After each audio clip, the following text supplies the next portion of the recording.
Okay, first of all, we are going to have a guest speaker speaking just after announcements. This is my friend Philip Chan. He's going to be talking about fighting game mechanics for those of you who have begun working on your fighting games. I've got a couple announcements before that though. So first of all, there is the H&A Student Showcase in the Art Quad and Ballroom tomorrow. And we are going to have an arcade machine there, so feel free to stop by and say hi. Just want to let you guys know about that. There's the Halloween party that we're having on the 31st, and Angelica has created a Facebook event for that, which you can find on our Facebook page. So please sign up and RSVP if you would like to go to that. And is Angelica here? All right. Well, I would let her talk a little bit about that, but I'm not really in charge of that. Another reminder that the Silicon Valley Innovation Challenge, get your stuff in by November 1st if you want to enter that competition. And on November 7th, we're going to have Ben Prunty come in and talk. And he did the music for FTL. So be sure to come by and see that. That's all I have for announcements. Oh, sorry, except one more thing. Two more things, actually. First of all, we need to officially announce the winner of the previous challenge. And so I tallied up all the votes, including the ones I got through email. And so the winning team was Midterms. The group who made Midterms. So, you want to just like clap and everyone can applaud for you or something? No, that would only increase my hubris, so yeah. You get a chance to gloat publicly? Okay.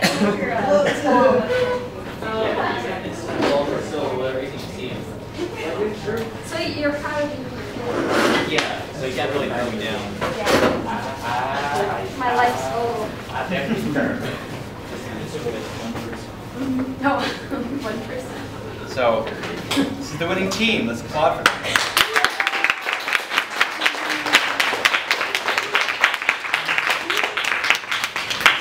What you get. This is what you get for winning.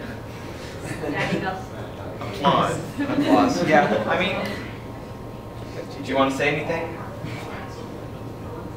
Words of victory? Good job, team. My dad. We're working on getting prizes. GGWP. All right. It's all thanks to Diana. So, congratulations, you guys. You won. Thanks. Yay.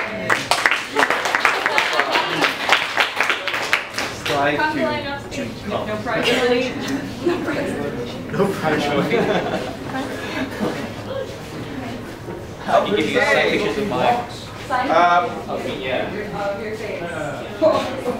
So briefly, I've got two more quick announcements.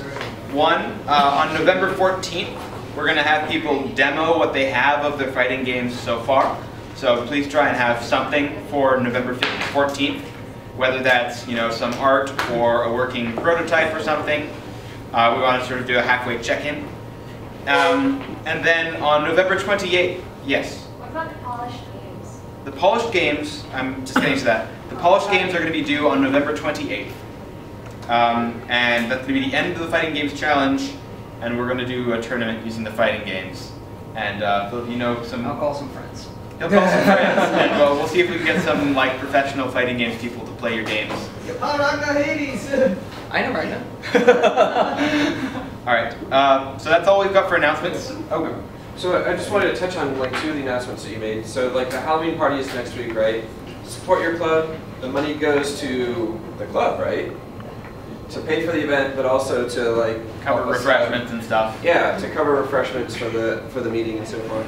And the other thing is that if you were part of any of the challenges that we've had up until now, either in the game challenges for the club, or you were part of the NeuroSky Hackathon or the Game Jam that we did last week, you have a viable prototype for this Silicon Valley Innovation Challenge. This is the kind of thing that get some honor for yourselves. There's $5,000 worth of prizes, and I've been told that by the people who are on these on the judging committee that they don't see a lot of games. So having a prototype, you're you're well ahead of a lot of other people. If you need any help putting together or getting this together, I'm happy to help you any way I can, even if it's just like making a video of the game that you've made or whatnot, finding the right paperwork. The deadline is November 1st, so okay. Thank you. All right. So now we're done with announcements, and I'm going to hand it over to Philip Chan. All right, how's everybody doing? Thank you. Awesome. Very fast. I should probably duplicate this display. That's a smart move. There we go. Much better. All right, so my friend Gavin here says that you're doing a fighting game challenge. So why am I talking today? Well, first off, here's who I am. My name is Philip Chan. I graduated from here in computer science. I've run a professional fighting game tournament event for about 3 years. We've been recognized by Australian television, a couple of places in Southern California. It's pretty cool, and we've been doing pretty well. I've also been inside the competitive fighting game circuit since 2005. I've gone to tournaments in Las Vegas, Los Angeles. I've played in Japan as well. And I've also been a professional commentator and participant in these large fighting game events for Twitch.tv, for Blaze Blue in 2011. And I also did commentary for Persona 4 Arena for Shoryuken.com, if you know what that is. I'm also a game designer, or at least I like to think I am. So, this is a brief warning. We're going to be entering fighting game lingo territory. This is the point where, this is why I'm here. If there's any term that comes out of my mouth naturally that you're like, what's he talking about? Please raise your hand, stop me, go. But I don't know what a mix-up is, and I'll explain it to you. I'll just do that for all of them. Okay, okay. And its reason for that is not because, it's because every single fighting game has its own unique mechanic. It usually has its own system mechanic. You have things like guard break, guard force, one more burst, all these other kind of things, and you're like, what do these do? And they become specifically tailored per game. So if something doesn't make sense, please let me know. And just really quickly, anybody play fighting games? Anybody enter fighting game tournaments? Disappears. Oh, I'm just curious. All right, so hopefully you'll learn something, and maybe you'll enter a tournament. All right, so before I go on any of these fighting game things, I want you to know the pitfalls in designing a fighting game. In other words, these are the things that might come up when you're in the middle of your development cycle. You have to remember, one of the things is you need to remember that system design is greater than the character design. As much as it's awesome to have a dude that is dressed in a bathrobe throwing loofahs and puppies at people as a character concept, if it doesn't work in a system, then it doesn't work. And you can't put the what's the saying? The horse before the cart. The cart before the horse. The cart before the horse. You can't the put horse the cart before typically goes before the cart. Right. Okay. You can't put the cart before the horse. So, don't develop brain-dead strategies. I'll get more into this when I start talking more about the deeper intricacies about fighting game mechanics. But these are things like, why would you give a gun to someone in the middle of a sword battle? Is that fair to everybody else that's using swords?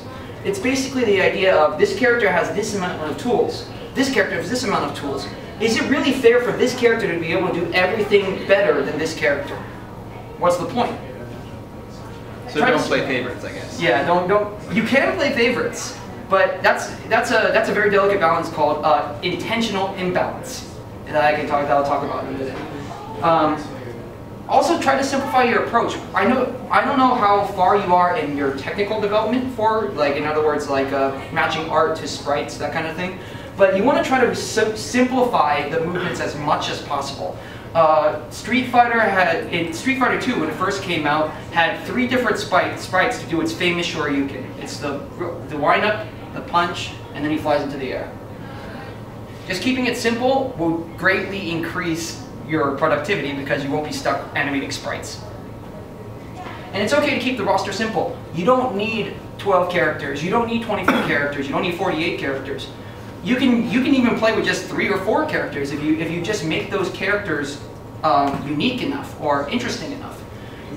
Don't be pressured by this. Don't go Mortal Kombat 2 and go, I'm gonna make this character, but I'm gonna change one move and then he's gonna be a different color. And then we're gonna do that 5 more times. So don't fall into that. All right. So before I assume that you already have a general concept or idea that you have for your fighting games. Things to consider are pretty much your target audience. Are you targeting a bunch of people that are just like, hey, this is just going to be a party game, kind of fun kind of thing, like Super Smash Brothers?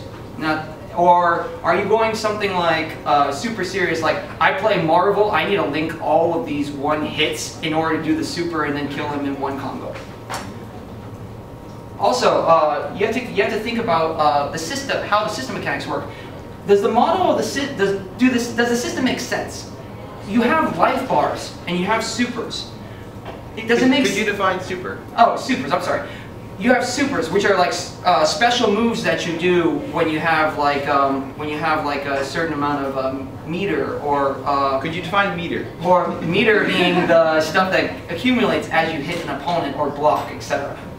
It's usually meter is usually used in fighting game mechanics to be for the player to use offensive and defensive strategies. So, and then the last thing that you need to know is how will the game interpret commands? A lot of people complain in fighting games about input lag. This is something that is actually very prevalent in higher level play. People will complain, they will go to tournaments, they'll go to organizers, they'll go, dude, this display sucks, it is input lag, there's just so much lag, I can't do any of my combos, anything. This is dependent on the fact that your system interpreter is your fundamental basis for your fighting game. In other words, you have how their directional pads move influences their moves, their special moves, and their general movement. Okay, that kind of sounded weird. Let me simplify it just by saying you need to have a good way for people to really interpret commands that are given by the player. So, just really quickly, I know we're getting kind of a little technical into this, but for example, if you're playing a game and you have just a random avatar standing right here, and you have another avatar standing right here, and you want to throw a fireball at this guy, and he's going to be really unhappy about that, then how do you do it? So, most fighting games use this keypad notation in order to interpret things. Thank you. And what they do is basically, if you put a control D-pad right here, then 8 would be up, 6 would be right, 4 would be left, 2 would be down, etc. So, how complicated do you want to make your fighting game? You can have it where 2, 3, 6, which is a quarter circle, like this, to do a fireball. Or you could just have it very simplified, where you just, if you're holding forward and you press an attack button, then you get a fireball. Or you could even simplify it even more, and you can just press a button and you get a fireball. That's all up to you. It's also on a technical aspect of whoever is developing the engine for the interpreter, you need to keep in mind that you're going to have this history of moves inside your game. You need to come up with an algorithm that is not too lenient that you read too many moves and then give the wrong move, but not too strict that you don't get any moves unless you do it completely perfectly. The idea is, in say, let's see, this is later on, but say a game runs at 60 frames per second, okay? So you have a 60 frame per second game. That means every frame, there's 2, 3, 4, 5, all the way down to 60 frames in 1 second. What I'm talking about when I talk about the interpreter is that as the computer is reading the inputs by the player, you need to figure out, well, if you pressed up, down, right, left, down, down, down, how far will you go before you interpret this as a certain move? It's something to keep in mind.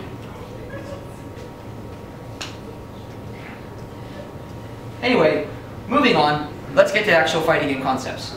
So, fighting game concepts, bare bones, have typically the following. You have your life bar, you have your win counter, you have your timer, and then you have the two character avatars battling it out. Simple enough.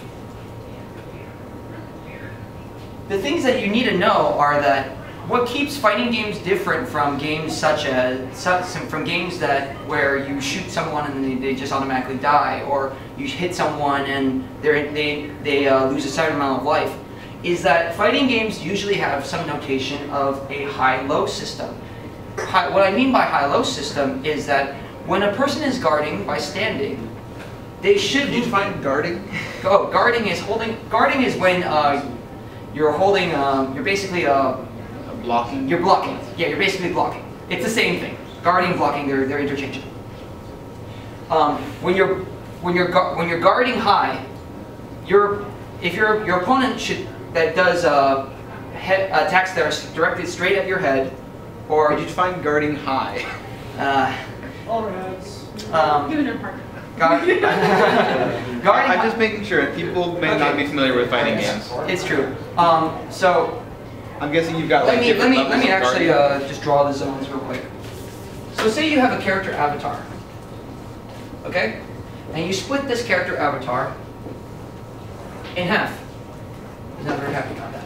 So if you do an attack that hits the top side of the character avatar, or the bottom side of the character avatar, naturally he takes damage. But blocking allows it so that the player has the option to not take damage from one side or another side. So if an opponent does an attack that hits low and he's blocking low, he doesn't take any damage. Naturally, the same vice versa. If you're blocking high and they do an high attack, it doesn't do any damage. Does blocking make sense to everybody? We're good? It's kind of analogous to just martial arts. Yeah. Blocking high and low. Yeah. And then you have people that program fighting games that troll you, where it looks like it goes high, but it actually hits low. So, this happens, by the way. So beyond the attack and the blocking, you also have a throw mechanic. Throw mechanics are not required. You are not required to have a throw mechanic inside a fighting game. Though it adds more depth to your fighting game because people that are thrown, people can be thrown even if they are blocking. It adds another thing to it. Throw mechanic is when you like grab a player and toss Yeah, them. you basically grab them. It works somewhere like this. An attack beats a throw when somebody attempts to throw. A throw beats a block when they're blocking and they don't do anything. And a block, if blocked correctly, will punish an attack. So, yeah, fighting games revolve around a very dynamic rock, paper, scissors model. So, I've already explained these concepts already with the high-low mix-up. And mix-up is a catch-all term for what the character avatar does in the span of the entire match. Do they, when they throw high, how much do they throw high, how much do they throw low? That's the general catch-all phrase. Throws will connect. It's also important to note that throws will connect on non-attacking characters. This is important because that means you can hit them on block, but you can also throw attacking characters if the attack is slow enough. If somebody has a wind-up punch that goes like this, and your throw is like this, you should be able to throw them before they actually wind up punch you. It's a matter of timing, and that also works into the whole frame talk. I'll talk more about this in frame data later on. And blocking certain attacks will leave people open for a move to connect. In other words, if you try really hard to smack someone and they block it, then naturally you're like, oh crap, it didn't connect, and you're in this awkward position where they can counter. Think of it as like this. But then you ask yourself, if the system is RPS, what makes this game interesting? What's RPS? Rock, paper, scissors. Oh, okay. I don't think it needs to be an acronym. Okay, good. User gratification is usually found in being able to react and predict an opponent's motions. Hey, this dude likes to punch high a lot. I'm gonna hit him low a lot so he misses me, and I'm just gonna duck under him while I do it. The satisfaction in calling them out. You can also win with certain strategies. If there's a character that, just say throws, for example, just throws all day, every day, it's really satisfying to throw someone to death. You just be like, yo, you got thrown. What are you gonna do about it? Also, some games have a built-in comeback mechanic. Comeback mechanics are like in, has anybody played Marvel vs. Capcom 3? Marvel vs. Capcom? Okay, some of you. Well, basically what Marvel does in that game is, if you have a certain amount of health, and you activate this thing called X Factor. X Factor makes it so that all of your attack damage, all of your movement, all of your defense, it increases. So it's a comeback factor that you can only use once in a match. It makes things interesting for people because they're like, well, I'm down, but I'm not out. Or you could be developing it for the kind of perspective, which is you're developing the game so that people can just go, I'm going to mash these buttons, I mashed better than you, ha ha ha ha, without getting really, really into the system mechanics. So I mentioned this already. Standardly, every fighting game in the world right now runs at 60 frames per second. It's because of the math. It's because of how the sprites work. It's how the logic works, and it looks beautiful. In the past, screen refresh rate too. Yeah, it's also the screen refresh rate. So these are the basic unit blocks of development and of movement. And I've already explained this already, so you don't need to know any much more of that. So let's take an example. So if I have a character that wants to slash his sword in front of him, the order goes like this: 1, 2, 3, 4.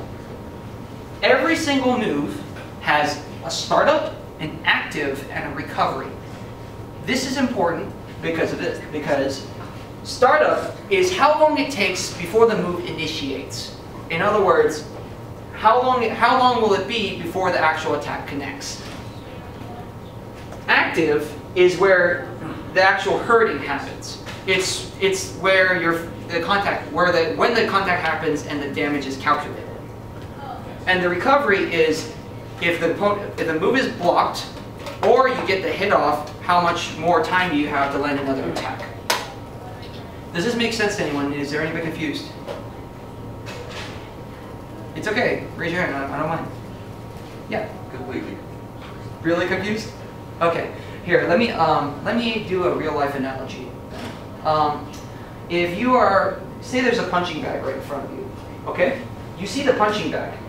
Right now, you're not doing anything to the punching bag. So there's zero startup, there's nothing.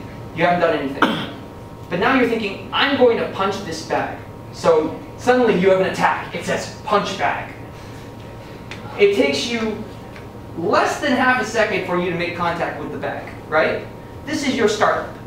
You haven't actually touched anything yet. In other words, you don't hurt. In a fighting game, is that like the opponent gets that much time of like advance warning of your move? Yeah, to an extent, that's correct. So like I was saying, if you're punching a punching bag, then from this point on, you're still not threatening. The punching bag's like, yo, this guy hasn't hit me yet. This guy's just looking like an idiot. Oh, look, hi, Mr. Hand. Like, that's what you're doing right now. But then active means you're in a position where the force from your arm has actually done some damage. This lasts for about 0.3 seconds or something. It's the blow, it's the impact. After the impact is over, you're like, yeah, I punched that bag. It's like, yes. And if you're feeling good, you'll punch it again. And then you'll start another cycle of startup, active, recovery. Does that make sense? Yeah. So would the recovery apply to what you're hitting more, or? So let me clarify what this means by recovery then. This is from the attacker's perspective. So for example, these two are startup, okay? He's winding up, and then he's finally reaching out, and the blade still doesn't do any damage. The active is here. This is the red box that represents the actual hurt. Then, after this comes out, he reverts to the recovery status. If the attack connected, he can try another move. If the attack did not connect and the opponent's blocking, he may or may not be able to move. And I'll explain more about this in frame data. So does this make sense so far? Yeah? Well, Yeah, what you're saying does make sense, but I had a question about like moves that have their own follow-up where you don't have another move after them. Like example, Nightmare from Soul Calibur. If he does like an attack where he spins, his first turn will hit someone with a sword, but then his second turn is his actual blow. Is that two active states? No. What active is the instance in which the Hurtbox actually works. I mean, I'm sorry, I'm confusing terms. The Hitbox actually happens. Oh my god. I actually like Hurtbox. It's descriptive. Well, the thing is, Hitbox and Hurtbox are two different terms. Okay. Hurtbox is the instance in which you are able to be hit out of your move. These are the blue lines. Hitbox is the red line. Okay, so blue is where other people can hit you. Red is where you're hitting another player. Yeah. So that's why the concept of counter hit comes up, because you'll be winding up for an attack, and somebody hits you while you're winding up for the attack. Naturally, your Hurtbox was hit. Oh my god. This is. But basically, these concepts I'll cover later on. Okay. But does that answer your question about actives? Yeah. Okay. Basically, if you have really fancy like twirling motion, I mean, if you could like pray to the sun god and like then do a move, but as long as it won't actually do any sort of damage until active. Yeah, but I meant like a spinning move where it can hit an enemy twice. Oh, hit an enemy twice. Okay, then there's two active states. Oh, okay. Yeah. All right, that's good. There would be active, then recovery, then active. There would be startup, active, recovery, active, recovery. Yeah. So yeah, every single move needs to have these fundamental concepts. You cannot have just startup active, because if you do that, it's like,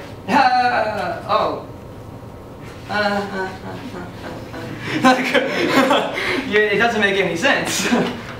So, static difference and those numbers, I'm going to just show you in just a moment.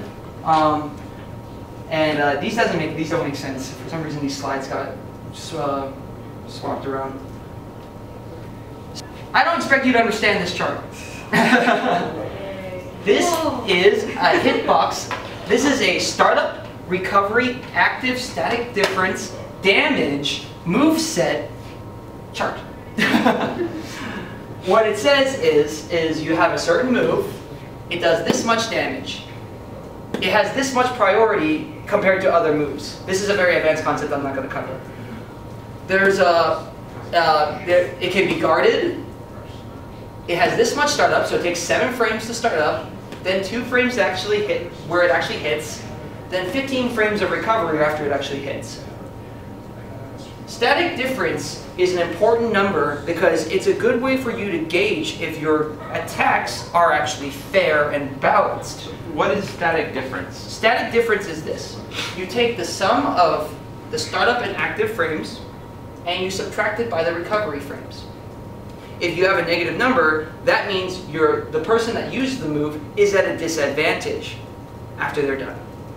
However, if their numbers are positive afterwards, then the attacker still has the frame advantage. Now, frame advantages, in a simplified sense, are like this. Say you're about to run a race. You're both at the line. Right now, nobody has an advantage. You're lined up. But what this says is you ran a previous race, and because you ran a previous race, if it's negative, you'll be a little bit behind the line. If it's positive, you're going to be a little bit over the line for the next race. Think of every race as one move. And if you think, does that make sense? Anybody confused? So it's not like you ran the entire race and that's the rate in which you are going to be at constantly? Think, if a move is 13 frames, right? If a move is 13 frames, then your race is only 13 frames long. So it's like, here, actually, you know what would make it easier? Let's say you start off with an altercation, okay? And you do an attack, so you attacked, and that leaves you at -2.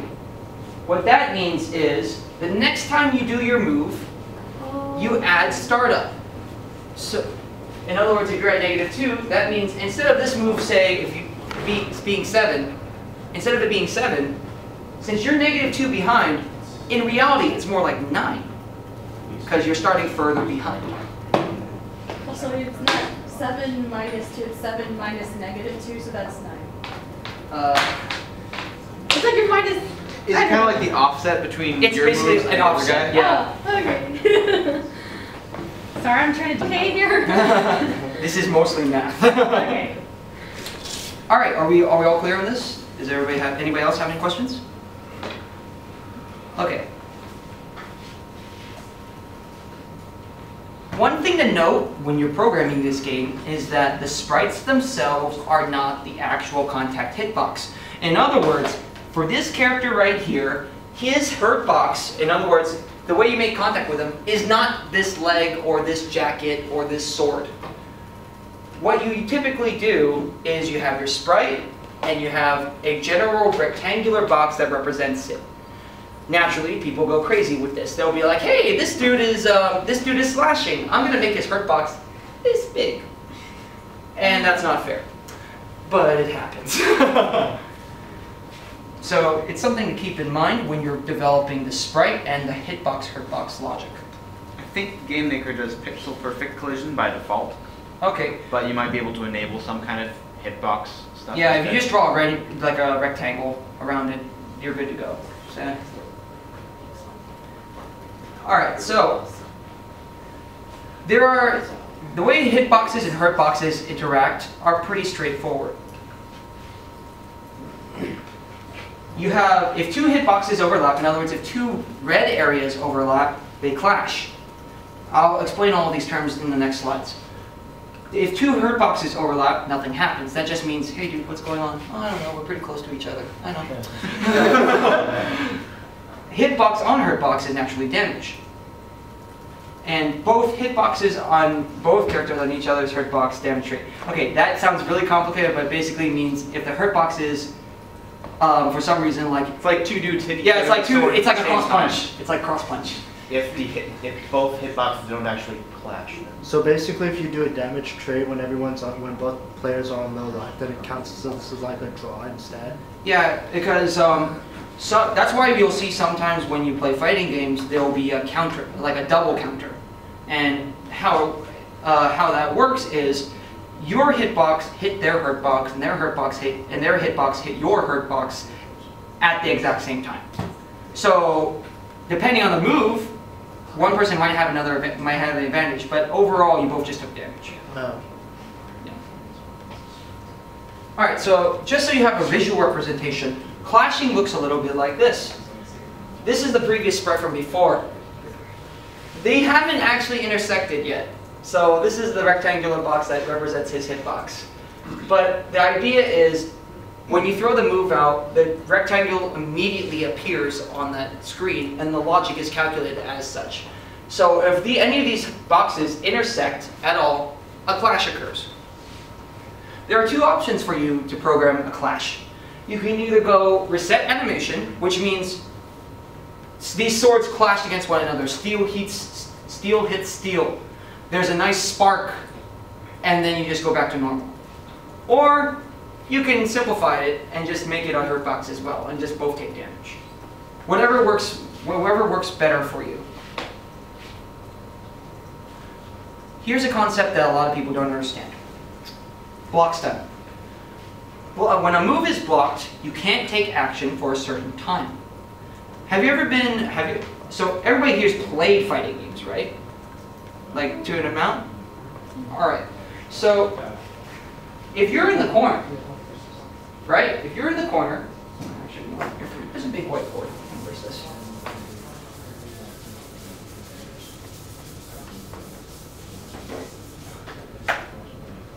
If you are in the corner, your character avatar is inside the corner. If a person is crouching down and he's punching at your shins, but you're guarding, if nobody moves, how do you get out? In other words, he's just doing this. Me. And you're like, that's cool. I know I'm blocking, but when do I get to move? That is bad fighting game design. This is a big pitfall because a lot of early games did not take block stun into account. Block stun is the idea that when you cool down from a punch, it spaces you a little bit and it gives the opponent some breathing room. If you don't do that, people stay in place and they don't do anything. You want to be at a point where if a person punches you in the shins while you're guarding 3 times, he's far enough away afterwards that you can do something about it. If you don't do that, then it's just, well, I'm in blocking, what can I do? None of my inputs are going to be read because I'm in the block state. Remember, sprites are either attacking, or they're blocking, or they're taking damage. Those are the 3 states generally in fighting games. I didn't put it on the slide, but that's the general idea. You're either taking damage, you're either blocking, or you're either attacking.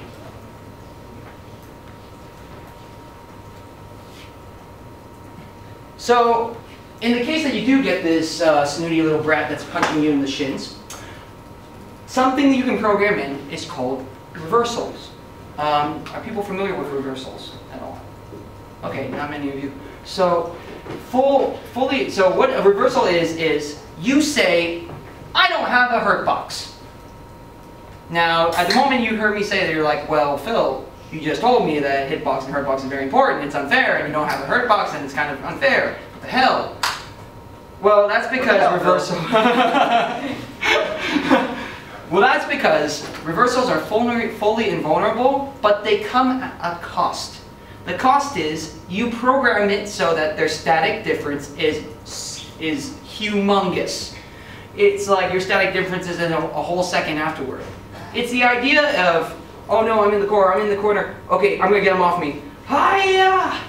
So huge static difference. That just means they've got like a really long recovery time compared to how fast they basically have. You basically have a humongous amount of recovery, so that after calculation, you're stuck.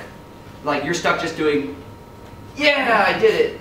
Wait, I didn't do it. Oh god, he's gonna punch me. Oh my god, he punched me. Like that's the idea. Why do we need reversals? The reason is because no matter how well you program your game, one of the reasons is reversals are a good safe bet. If somebody comes up with a strategy where they're always in the opponent's face and you have no way to get them off you, a reversal provides a tool so that you can get out when they throw another move. It provides a lot of ease of play. It also provides momentum changes. If you're in the corner and you're getting beat up, landing that reversal can blow a person away so that you can reposition yourself to be still in the match. Also, gaps in the offense can be turned around. Some things are, there's a saying that a fighting game character has an airtight string. What that means is you do a series of moves for that character and they're uncontestable. In other words, there's no gap in startup when you're doing all of these moves until you get to a certain point. That's an airtight string. So it's like a kind of combo that no one can just like break in. It's like if you already know your opponent blocks, you want to keep the offensive going, right? You're not just going to hit him and then go, oh crap, I didn't hit him. Okay.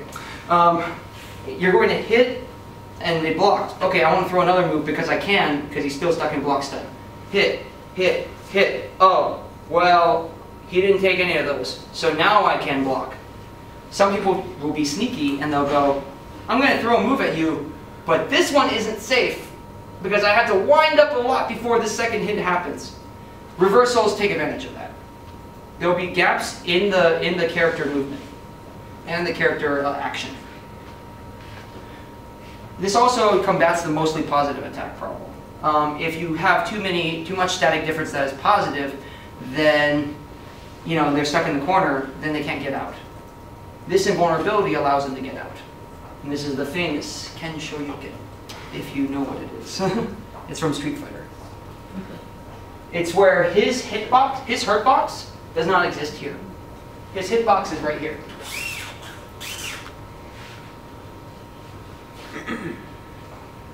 Okay, we're getting more and more. All right, at this point, let's take a deep breath. Inhale. Exhale. Okay, so pat yourself on the back real quick because you learned about frame data. Guess what? Half of the competitive fighting game scene that complains that a move is unfair does not study frame data. And now you know what it is. Baller. So, moving on. Now we're going to get a little bit more into the combo structure. I've been talking about random punches, but it's not fair if one character is able to just do the same thing over and over again and, you know, like capitalize off of it. Combo structure is the idea that you force your players to alternate their actions and their general strategy. So, for example, let's see. That's a good example here. Well, let me explain this first. The idea is you can do a tree layout combined with a tech timing layout. Now, that sounds really fancy, but it's really straightforward, and I'll tell you why. Tree layout is the idea that once you do a certain move, you're allowed to do any of these other moves ahead of it. In other words, say a guy has 3 moves, okay? He has a punch, he has a headbutt, and he has a kick. If he does the punch, he shouldn't be able to punch again. He should kick or headbutt. That's what this mechanic is doing. It splits the strategy so that they can't abuse the same move over and over again. The tech timing layout is the idea that if you land a certain hit, that person won't be able to do anything, right? They're just getting hit. They're like, oh God, you got me. But the idea is they should be able to just go, ha, I hit you. Now you're hit. You are in hit state. Hitting, dead. That should never happen. It's more like tech timing layout says, I hit you. Now there's a timer over my head that says he can't do anything for a certain amount of time. When you hit them again, your timer decreases because you did more damage. When you hit them again, your timer decreases, you do more damage. Does that make sense? So that's the opponent being stunned? Like, the more damage you do, the less stunned they are, so they don't get completely wiped out? It's like this. If you have your character, and then you have your other character, he's not very happy because he just got hit. So he's like, donk. Hurts. Then, the thing is, as soon as this attack connects, he's in a state where I'm getting hit. In this state, he can't reversal, he can't block because he's already been hit, and he can't attack. The idea is, he has a timer over his head of, there's this dude over here over his head that's like, man, I feel sorry for that bro. He'll be okay in like 5 seconds. Well, 5 seconds is entirely too long, but you get the idea. It's, okay, more like 0.5 seconds. So in 0.5 seconds, he'll be able to recover, and then he'll be at neutral state, and he'll be able to block, reversal, or attack. The idea is, if you keep connecting attacks or specials over and over again, this timer gets smaller and resets. So the next attack hits. Now he has 0.3 seconds before he's okay. The next attack hit again. Now he has 0.1 seconds till he's okay, which naturally means he's probably okay after that attack. The reason for that is so that you don't have infinite loop attacks. Here's why it's important.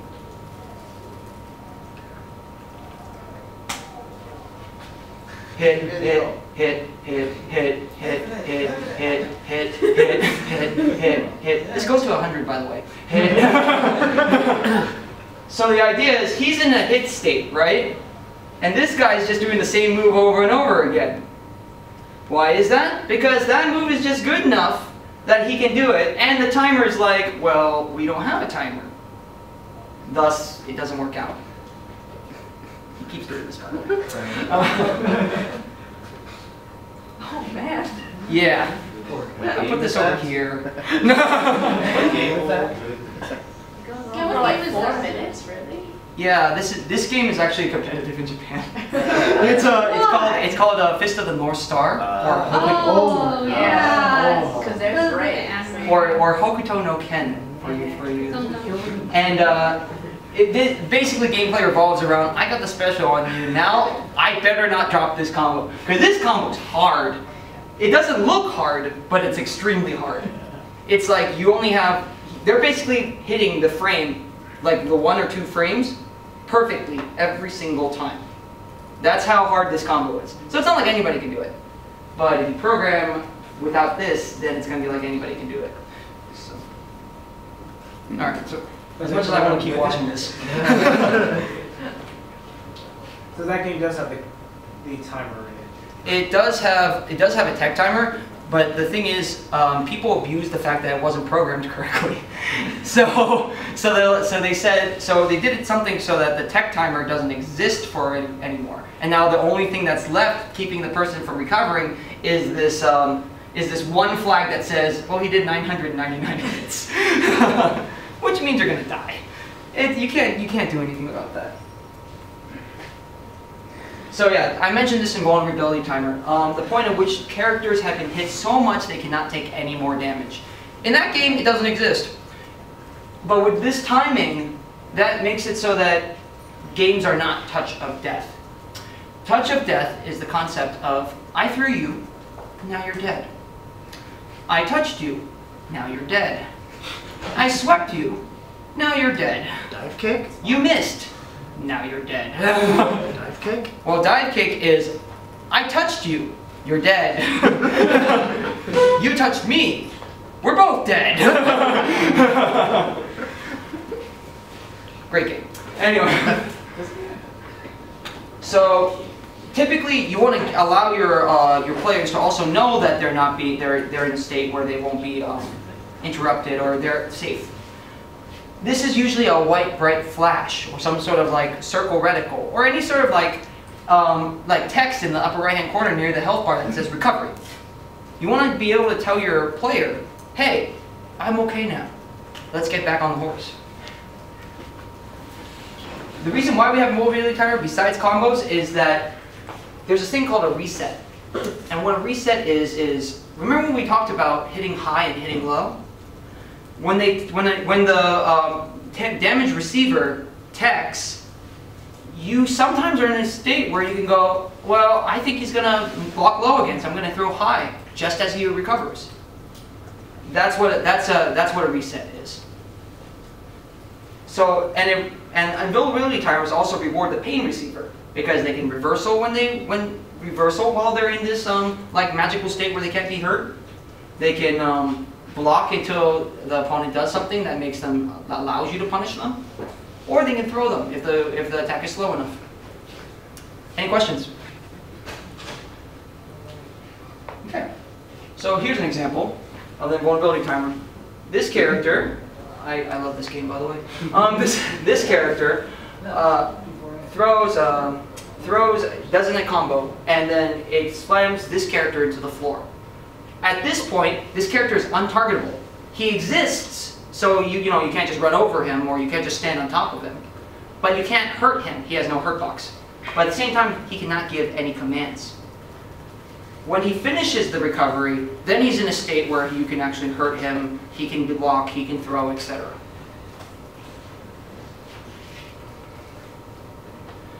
So, I don't know if you're going to implement this because this is actually pretty complicated and it will break game logic. But, but an idea is, an advanced blocking mechanic is something called a cross-up. Now, a cross-up is, I'm going to assume that everybody's got to program a game where you can jump, correct? Mm-hmm. If you're not going to program a game that where you don't jump, that's okay. If you're not going to program a game. If you're not going to program a game where you jump. If you're not going to program a game where you jump, then it's okay. But if you do program a game where you jump, or there's some sort of mechanic where you pass by the opponent without getting hurt, or dodge to the side, a cross-up may come in handy. This is when one person is holding block one way, and it becomes a forward another way because you got to the other side. Here, Gavin, stand up for a second. You're not going to hit me. No. Okay, so the idea of a cross-up is if I attack you, you can block this, right? It's like, oh no, I'm not hitting him. So the idea is a cross-up is where I go, hey, just kidding. What? Because you're looking that way, you're holding the motion that goes that way. And I can hurt you. Blocking is okay. So That sounds like you just stepped back, like back step and went behind him. it's called a rolling mechanic. You don't have to implement this. This is something that's special. But the idea is, Gavin, here, point when you're blocking, the control pad is going this way, right? When you're blocking, you're holding backward. You're holding backward, you're blocking. So in Gavin's head, the arrow is going this way. My attack is coming from this direction. So he's blocking. But if he doesn't catch on in time, and I'm over here, he's no longer blocking. He's actually walking forward because he's pointed this way. So you're actually pointing, holding forward, walking towards me without actually hurting me. So I hit him, and that's it. And question. Yeah. How much longer are we going to do this? Because this is the last slide. Oh, okay. Yeah. Because my battery is practically dead at this point. Okay, got it. Sorry. All right, so that's the cross-up. In this character, it's doing the same thing. Block's done, rolls to the side, and then the fireball that was on top of her explodes. And since she was holding this direction, she's actually walking forward towards it and gets hit. All right, so supers and specials are governed by input, and if you choose power meter variables, I've already mentioned how you can throw a fireball. I've already mentioned meter. They fundamentally follow the rules of hurtboxes and hitboxes. As soon as a command is interpreted, it has its own hitbox and hurtbox for the entire animation. That's pretty much it. And remember to watch out for positive numbers. If they do a super, you probably want to make sure it's not a safe super. In other words, so you probably want to like punish them if it doesn't land, and put the recovery at a very high amount. But yeah, so ultimately, it's your choice to break and alter these rules as you see fit. You might come up with a new fighting game concept. No block fighter. That's what Divekick did. So, and if you have any questions about fighting game mechanics that you could come across, or ideas, or you're having trouble with the logic inside your games, feel free to shoot me an email. This is my email that I check for work-related things. So, philipchan89@gmail.com. Thanks for your attention, guys.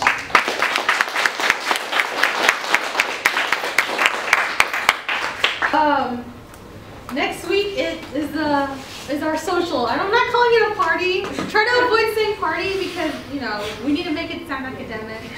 So social because it's like a mixer, you know what I mean? When you get, you know, groups of, you know, artists, programmers, engineers together to work, to have fun. Okay, so. I put flyers here in the query. I put some in the student union. If you think you know where you want to put it, let me know too, because I don't know where the math people have their classes, so I don't know where to go for that. And then if you live in the dorms, please, you need to talk to me, like because I need to give you guys some of these so you can put in your dorm floor. But I don't think anyone lives in the bricks here, do they? You live in the bricks? Okay, and I need to give you that. Anybody live, what's the next dorm, not CVB or Joe, right? Does anyone live in the Joe area? I can see it. Okay, thanks, okay. And yeah, you'll see postings on the Facebook page, like, well, I've talked to some of you already who I need help with, but if you can lend me a hand, just come talk to me, because I need more hands. Especially on that day, so, yeah. The setup's early, we have, like, at least an hour and a half set up, but I know you guys have class or midterms, I'm not going to try to pull you away, but, because I'm you know, if you can help me, that'd be great. So, that's it. I don't have anything. I have to start this. I'll sign, well, if you have a game console, actually, let me know as soon as possible, even after this meeting, because, yeah, we just need to make sure we secure those. Those are like one of the first things we need to make secure. So, yeah. And we're going to bring the arcade machines down, so, just those two. I don't know where the black one went. Where did the black one go? It's at the tech shop. Oh. Life is still using it. Does that one turn on? That one's not hooked up right now. Okay, they all turn on? Oh, we gotta build it. Oh, okay. Never mind. We'll just take two of those then. We can talk to our ace, Danny. That it? Oh, did you take the projector down?